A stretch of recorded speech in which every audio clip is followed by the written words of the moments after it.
I've watched 4 SETI cycles in my career. Green Bank 1961, the Voyager Golden Record in 1977, the Mars meteorite in 1996, the Interstellar Visitor in 2017. 60 years of listening, 0 signal. But the test case for that whole question? It wasn't in the sky. This is Stardrift FM, After Hours. Tonight, one story. It's been swimming around long enough to be worth the full hour, and I want to walk through it slowly because the way it gets reported and the way it actually works are not the same thing. November 1961. Frank Drake convenes 10 people at the Green Bank Observatory. They call themselves the Order of the Dolphin. Drake writes 7 terms on a chalkboard. That equation isn't a prediction. It's a list of everything no one has pinned down, sorted from astrophysics down to how long does a civilization last. What they decide to listen for is narrowband radio at the 21-centimeter hydrogen line. Because hydrogen is universal, so anyone smart enough to do physics will know to broadcast there. 16 years later, 2 spacecraft leave the planet. Each carries a gold-plated record. Sagan chairs the committee. Drake is technical director. They have 6 weeks to decide what a civilization recognizes as a civilization. They pick mathematics, pulsar coordinates, the hydrogen line again, music from many cultures, 116 pictures. The deep assumption is that any mind capable of finding this record will read it the way the committee wrote it. 19 years after that, August 7, 1996, NASA announces possible fossil microbes in a Martian meteorite. President Clinton speaks from the South Lawn, the McKay paper in Science. 4 lines of evidence: carbonates, hydrocarbons, magnetite, segmented tube structures. What the press dropped was considered collectively McKay's actual hedge. By 2022, Steele and colleagues, also in Science, closed the file. The organics formed from water rock chemistry, abiotic serpentinization, not life. Then October 2017. An object enters the solar system on a hyperbolic trajectory and accelerates as it leaves. Avi Loeb at Harvard says light sail, possibly artificial. In 2023, Bartner and Seligman publish in Nature Entrained Hydrogen, no aliens needed. The most parsimonious answer is chemistry. Again. I don't blame any of these cycles. They're my field. But every one of them is a story about the same thing. Not how sensitive the instruments are, but what the field has assumed an intelligence would look like. Hydrogen frequencies, carbonate fossils, light sails, math first, biology second. And while every one of these cycles is running, the test case for the whole question is sitting in an aquarium. The last common ancestor between a human and an octopus lived around 600 million years ago. Not a metaphor. A small, soft sediment-grazing worm in the Ediacaran Ocean. The popular figure is 500 million, the fossil-anchored number. The molecular clock says closer to 600. The extra 100 million matters because it means the lineage that became octopus and the lineage that became humans were already separate before any of this had a hard shell. In the time between then and now, both lineages independently arrived at large brains, camera eyes, memory, problem-solving, individual personality. The octopus eye has no blind spot. Same problem, solved twice, wired differently. In 2015, Caroline Albertain's team sequenced the first cephalopod genome. They found 168 protocatecherins, the genes that wire neurons to neurons. Humans have around 70. That's not a footnote. Octopus neurons don't have myelin. They run on short-range adhesion instead. The gene expansion is the substrate of a nervous system built on a different blueprint. Now, I've seen this before, 1996, McKay's rock. The argument was never really about the rock. The argument was about how you decide what counts as life when it doesn't look like the life you know. 25 years of debate. The carbonates turned out to be Martian. The biogenicity turned out to be unresolved. The recognition problem turned out to be the actual story.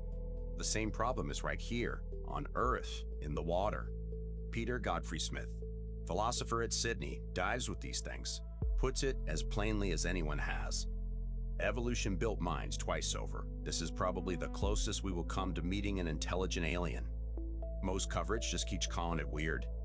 500 million neurons, about 2/3 of them in the arms. That number comes from Benny Hochner's lab at Jerusalem. Hochner calls it embodied cognition. The central brain coordinates, the arms compute. In 2001, Sumbre and Hochner published a paper in Science. They severed the connection between an arm and the central brain. They stimulated the arm electrically. The arm executed a complete coordinated reach. The motor program lives in the arm. Ramirez and Oakley, 2015. Excised octopus skin patches expand chromatophores under light with no eye attached. The phototransduction genes from the eye are also in the skin. The skin senses light, not vision, not color discrimination. Just the surface knows light is there, independent of the brain. Valano Lab at Harvard, 2020. They characterized a receptor family unique to cephalopod suckers. The receptors detect compounds that don't dissolve in water. Polyogil, a defensive terpenoid from prey, things a normal sense of taste would never reach. The octopus tastes by touching, 8 arms in parallel. 3 hearts. 2 pump blood through the gills, 1 through the body. The body one stops when the octopus jets. One of the reasons crawling is preferred over swimming. The blood runs on copper, not iron, blue when oxygenated. The only hard part of the whole animal is the beak. The body squeezes through anything wider than the beak. And the life cycle. Weighing in Ragsdale, 2022. After the female lays her eggs, 3 steroid pathways switch on in her optic gland. She stops eating. She broods. Then she's gone the day the eggs hatch. It isn't poetic abandonment. It's a coordinated endocrine program. She is a single-use mind. This isn't a list of fun facts. This is a working solution to the problem of being a mind, built from completely different parts than a human brain. The instruments measure something genuinely alien. So the next question is obvious. If they're this smart, where are the spaceships? The argument I'm going to make isn't a textbook consensus. It's a synthesis. Pulling on Tomasello, Whiten, Dunbar, and Sagan's L term in the Drake equation. So take it as an argument, not a verdict. Civilization in any form humans recognize requires 4 things. Intelligence is one of them. Octopuses have it. The other 3 are hard. Lifespan first. Most octopus species live 1 to 2 years. The giant Pacific octopus, 3 to 5. The longest brood ever recorded. Bruce Robeson, Embodied, 2014, 53 months.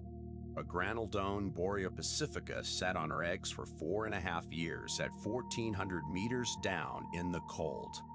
She didn't eat, and then the day they hatched, she was gone. Second precondition, sociality. Octopuses are predominantly solitary and predominantly cannibalistic when they aren't. House 2 in a tank, and one of them is often gone by morning. There is an exception. David Scheel, Stephanie Chancellor, Godfrey-Smith again, Jervis Bay, Australia, 2017. They named it Oclantis. 10 to 15 octopus tetrachus clustered on a rock outcrop in flat sand. The social behavior, though, is mostly agonistic.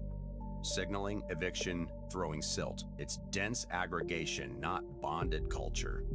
Third precondition, cultural transmission. Tomasello's word, the ratchet. Each generation inherits what the last one figured out, modifies it, passes it on. Humans run on the ratchet, so do chimps in a thinner way.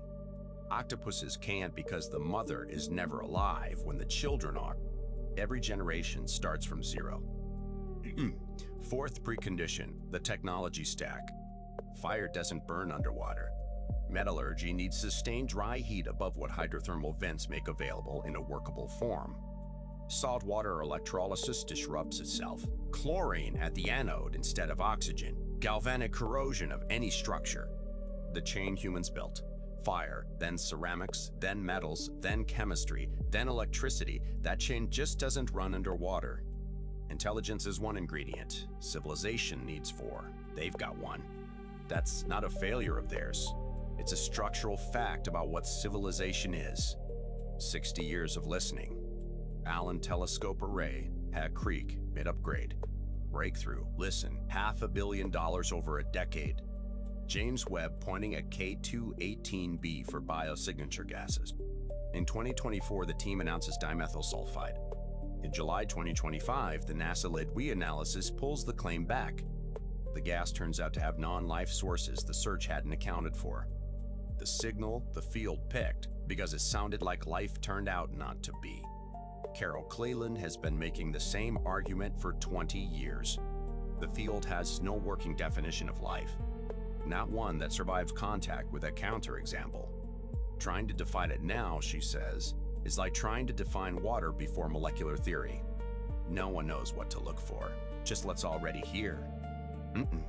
December 2025, the third interstellar object, 3I Atlas. Breakthrough, listen, and the ATA both observe it for technosignatures. 74 million narrowband hits in just over 7 hours. Every one of them attributable to radio interference, no signal. The fourth cycle begins. I've watched the first 3. The structure is identical. Adam Frank and Woody Sullivan, 2016.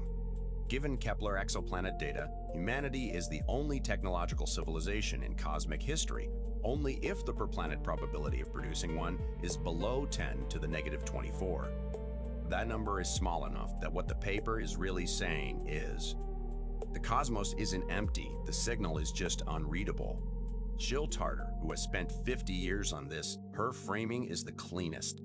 SETI is really about learning how to tell alien signals from our own. Recognition, not detection. And here's where the easy version of the problem is, right here. 8 arms, 3 hearts, 600 million years of separate evolution. Independent eyes, independent memory, independent body plan. A second cognitive lineage that arose on the same planet with the same chemistry, breathing the same atmosphere, 3 meters from a marine biologist's pencil. It was named, classified, dissected. The label stays, weird animal does weird thing. Not what it actually is. Earth's second intelligence. SETI is the hard version of the recognition problem. Stars are far, signals are faint, time is long. The easy version is in the aquarium, still failing it. Until the easy test gets passed, the hard one isn't really the open question. 3 cycles in, watching the 4th begin. The interesting question isn't whether they're out there, it's whether anyone would know. That's the story. 8 arms, 3 hearts, 600 million years of separate evolution. A second cognitive lineage on this planet, and the headline given to it is, Weird Animal Does Weird Thing. The aquarium is the easy test for the question SETI is asking. Still failing it. I'll be back when there's another one worth the hour. Stardrift FM.